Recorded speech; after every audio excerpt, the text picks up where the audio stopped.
Welcome to this week's OK at Work with myself, Sarah Sawyer, and my colleague Russell Berger, attorneys at Offit Kurman. And today, talking about the rise in productivity scoring and surveillance activities in the workplace. So this is something I've seen larger companies implementing, not so much on the smaller client side, just because there's a larger cost in implementing those types of things, but definitely has been making headlines. Recently saw a really cool New York Times article around, productivity tracking and kind of how it can backfire and how employees are feeling about it. And it actually tracked you while you were reading the article. And I can say it made me feel a little yucky that I was being tracked about how efficiently I read the article. So what are some thoughts, Russell, on kind of whether it's a good thing, a bad thing, productivity tracking, surveillance activities? I know we saw some during the pandemic as well when people were working remote. Yeah, I mean, as a starting point, and we've said it a bunch of times, is it really makes sense to track productivity in the general sense. We like having objective metrics. We like measuring performance. We like rewarding and incentivizing, the right kind of behaviors, the right kind of results. So in general, good idea, unquestionably good idea. As you get into the specifics and the how you go about doing that, I think there's a lot more nuance to that conversation.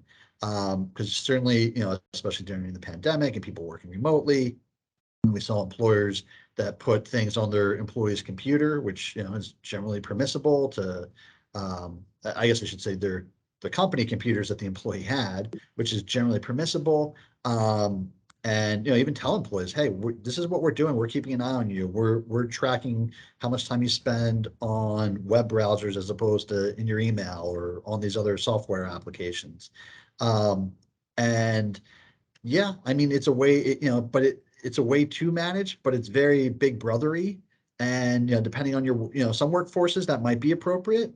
And other workforces, it's like the response you had, Sarah. It's just gonna, oh, somebody's watching me. This is kind of gross. Somebody's keeping an eye on me. Like, why don't they trust me to do this? And in those cases, maybe it's just better to measure more of the end result than the individual employee's path to getting there.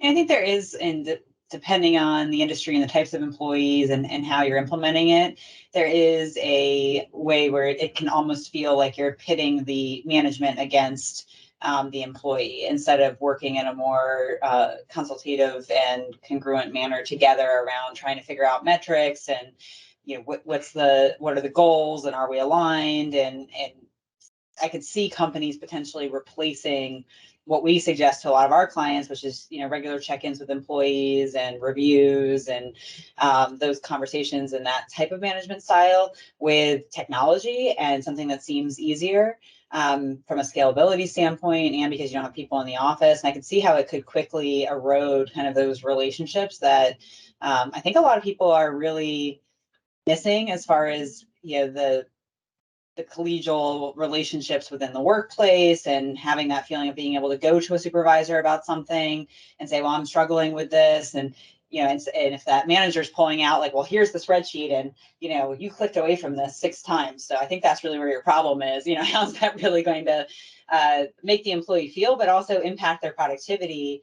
And is it really effective? Is it, at the end of the day, we're really trying to make sure that when companies are putting these types of things in action, like productivity tracking and things, what's the end goal? Is this actually an effective way of getting the job done, or is it just kind of trying to be a shortcut that maybe won't actually make the workplace better or more effective or make the company more money? Yeah. I mean, it's really, I always think, well, you can manage, there could be a best practice, a best way to do something. And if you micromanage that process, you might be shortchanging yourself on the outcome, on the result, because people might not be responsive to that process. And sometimes, even though it might be a little bit inefficient, and you got to work with the people that you have to get to the end result that you really want. And not everyone's going to necessarily nail that process, and that shouldn't be the goal. The goal should be to get the best result as efficiently as possible, but understanding that not everyone's going to be hyper efficient or do it in a certain way. And to further the point that you were making, I mean, we're hopefully on the tail end of the Great Resignation, but we're still dealing with the Great Resignation. 2022 has been a hard year to hire and to staff.